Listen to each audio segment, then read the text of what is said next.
we'll start with an opening statement from the coach, and then we'll take questions. Coach? All right, good to see everybody. Sorry, let me get situated here. Game week, we're finally here.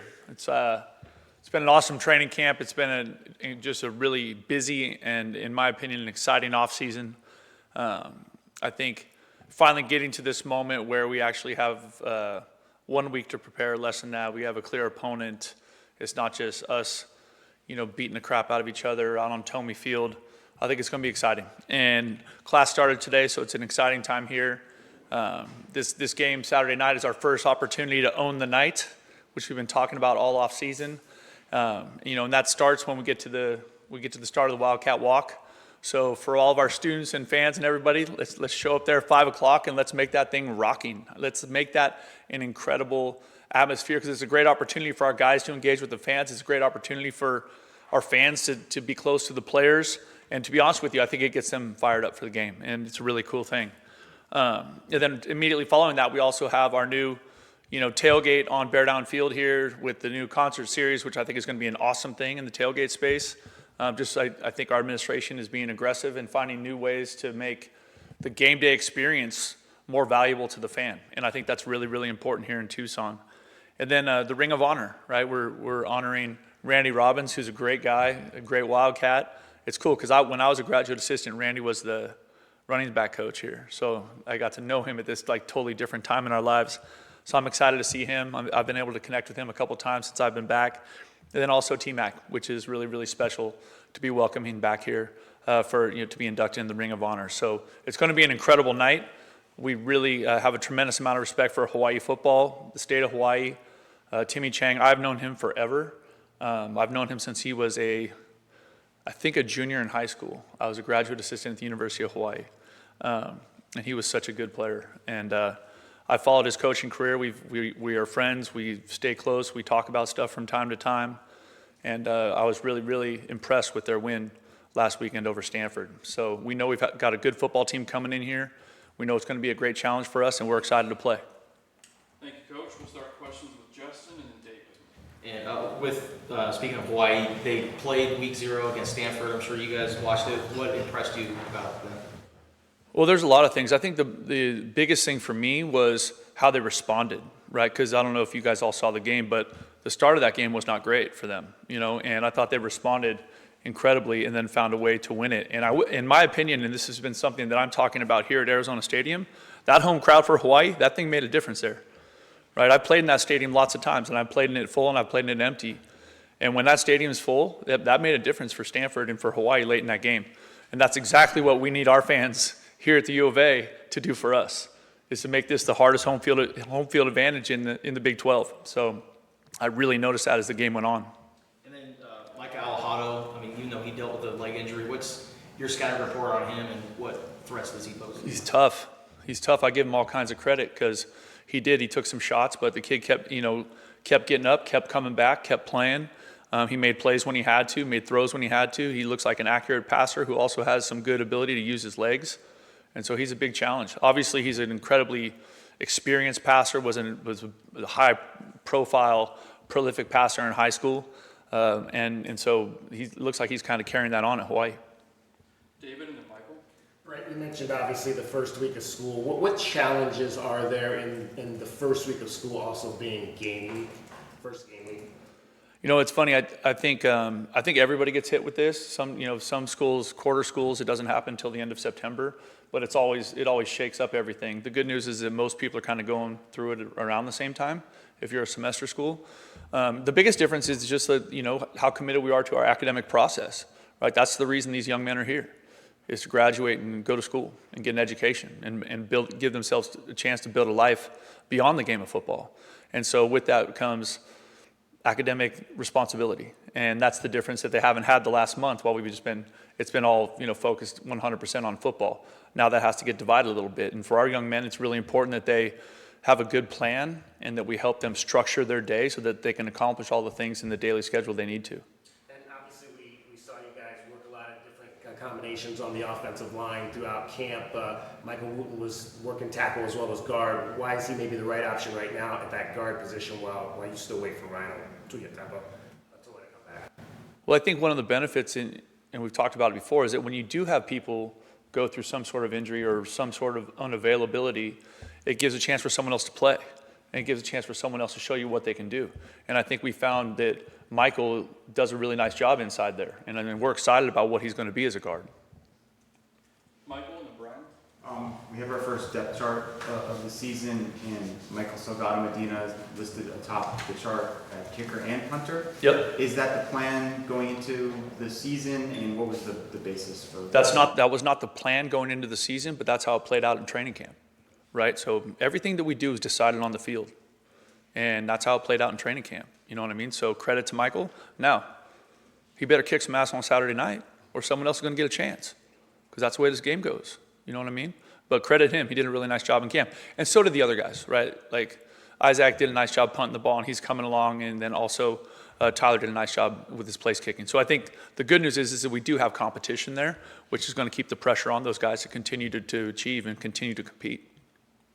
Brian and then Jason. Based on the projected starters, more than half of them could be transfers. Does that speak to how important the offseason was as far as retooling the roster and finding the best available? Yes, quite simply. But I also think that speaks to where we're at in college football right now. You know what I mean? I don't think that's going to be unique at the University of Arizona, where somewhere between 25 and 50% of your starters are all new players. And I would also guess that at other places, that might look like 80 to 100%. You know what I mean? I think every program is different. That's what we needed to do to feel like, give us a chance to field the best football team we could field this season. And so, yeah, the offseason was critical and the portal was critical. Jason and then John. How do you handle as a coach outside noise and making sure pressure doesn't increase with like individual games, or it becomes kind of, the moment becomes bigger than it should be? Like, so with the team? Yeah. I mean, we talk all the time here about what you control. And that is where we try and live. And for our players, our coaches, our families, Desiree, right, what do we control, right? And what we control is how we carry ourselves day to day. How focused are we on the process that gives us a chance to get the outcomes we want? And that sounds like coach speak, but it's really not. Like, listen to anyone talk. Listen to Patrick Mahomes talk. Listen to any great athlete, great team. Everyone is diving so hard into their process because at this time in the world, the outside noise has never been louder. And so how do we help our players stay out of that and focus on what you're trying to do and what do we control? And for us, it's really simple. I talk about it all the time. What do you know? How hard do you play? What's your body language? What's your attitude? Are you a good teammate? Really simple. They have 100% control of all those things. And if we are outstanding at those things, we'll like the way we play football. Jenna and then David. Two questions. On the first one, what did you accomplish from the mock game on Saturday? The mock game was a great opportunity for us to get into some situational football. And because we had a Big 12 officiating crew here, so we were able to do everything from some 2-minute situations, substitutions. I think I mentioned this last time I spoke with the media, but one of the challenging things about football teams is just the rosters are bigger. In the game of football, there's so many stop and start moments and so many, moving pieces at the same time, right? Different than say maybe basketball or whatever, right? So giving ourselves a chance to do that with a Big 12 officiating crew, being able to work the mechanics of going through halftime, going through, we wanted it to feel exactly like game day. So we with 61 new players, right? Like there's a lot of guys that have never come out of the tunnel in Arizona Stadium on game day. Like they don't know what that feels like. They don't know what that process is. So giving everybody a chance for a, for lack of a better word, dress rehearsal of what this Saturday is going to be when we play Hawaii. And this is the first time Hawaii's playing in Tucson against Arizona since Dick Tony passed. What's the significance of that for you? Did you talk to Timmy at all about that? So I haven't talked to, I texted with Timmy before and after the game, but I haven't spoken with him. I think that's kind of standard. Like even if you're friends with the other guy, you don't talk to him the week of the game. I think pretty much that's how it works with everybody. But I think it's cool. Coach Tomey was such a special guy at both places. And so I think the fact that we have our Pacific Islander heritage game here, I think that's really special, just considering the connection both teams have, through Coach Tomey. I think we have, over the years, we've had a lot of players from the state of Hawaii that have been really, really impactful here at the U of A.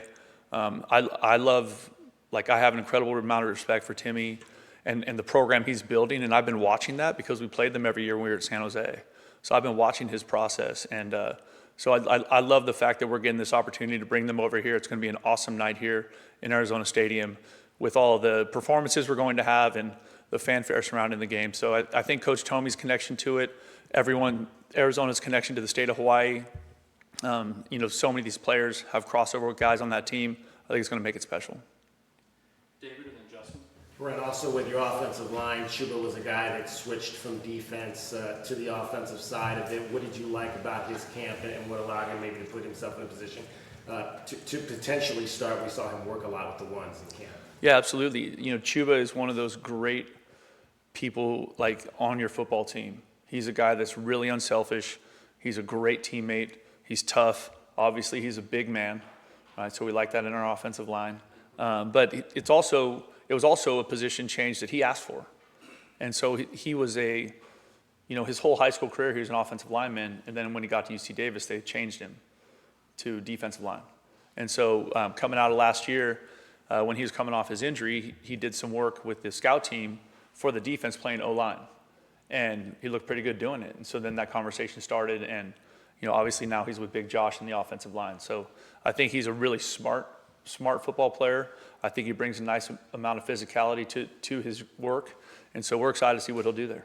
And in terms of Kayana, what kind of makes him that leader of that line, that's that guy that can kind of bring everybody together?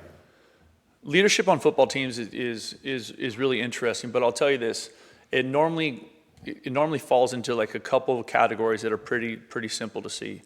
Number one, you can be not a great player and be an awesome teammate.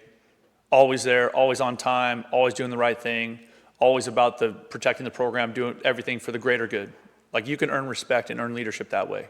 You can also earn leadership by being the best player on the team, right? If you're making plays and you're a high-level performer, that comes with a certain amount of leadership.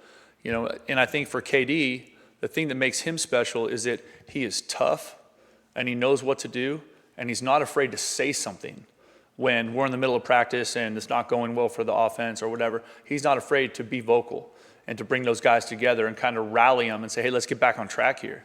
And I think he's been able to do that in a short amount of time, and which has been impressive, but the guys really, really respect him. Justin and then Michael. Well, and speaking of KD, what's been noticeable about just his connection with Noah and how those two guys have been able to lead the unit? I think, the quarterback-center relationship is unique, maybe in all of sport. And the amount of time that they have to spend together, the amount of communication that's required for them to both effectively operate their responsibilities in the scheme, they have to spend time together. And so seeing them go through this off-season, knowing what they put in the times when the coaches weren't here with the PRPs and all the time and effort they put in together, I think that's why you see them have such a good connection. They also socially are comfortable hanging out together, which I think matters. I think teams that hang out together are connected teams, and that's a big part of how Noah and KD kind of interact, and they're good at bringing the team together. And I think as you see them continue to progress through the year, it's going to be a lot of fun because, they both have to direct traffic, so to speak, right? And they're the two loudest voices on the offense, and so they have to be in lockstep with what they're doing.